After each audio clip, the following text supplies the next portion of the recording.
வணக்கம். எமது 5 கடன்கள் இவை பொருளாதார ரீதியிலான ஒரு சுமை அல்ல, ஆன்மீகத்தில் சுட்டிக்காட்டப்பட்டுள்ள எமது பொறுப்பாக இருக்கின்றது.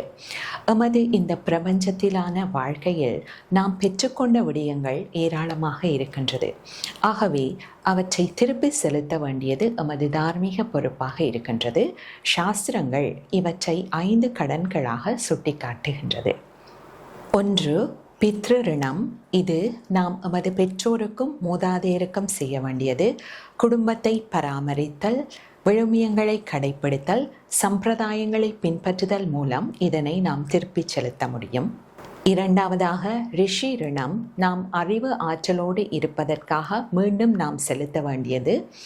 இதனை நாம் கவனமாக கற்றல், குருமார்களை மதித்தல், கற்ற அறிவை பிறரோடு பகிர்தல் மூலம் திருப்பச் செலுத்த முடியும். 3. தேவரிணம். இயற்கை சக்திகளான சூரியன், சந்திரன், காற்று, மழை இவற்றுக்கும் நாம் கடமைப்பட்டிருக்கின்றோம். நன்றியுணர்வு, இயற்கையோடு இணைந்த வாழ்க்கை முறை, சூழலை பாதுகாத்தல் மூலம் இவற்றை நாம் திருப்பிச் செலுத்த முடியும். 4. ரிணம். எம்மை உருவாக்குபவர்கள், ஆசிரியர்கள், விவசாயிகள், வைத்தியர்கள், சிறு தொழில் செய்பவர்கள் என்று இவர்களுக்கும் நாம் கடமைப்பட்டிருக்கின்றோம். சமூகத்துக்கு சேவை செய்தல், அனைவரிடமும் அன்பாக இருத்தல், அடுத்தவர்கள் உருவாவதற்கு உதவுதல் போன்றவற்றின் மூலம் இதனை நாம் மீளச் செலுத்த முடியும். இறுதியாக பூதரிணம்.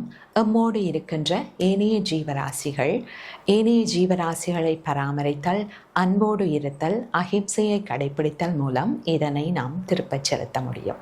நன்றி.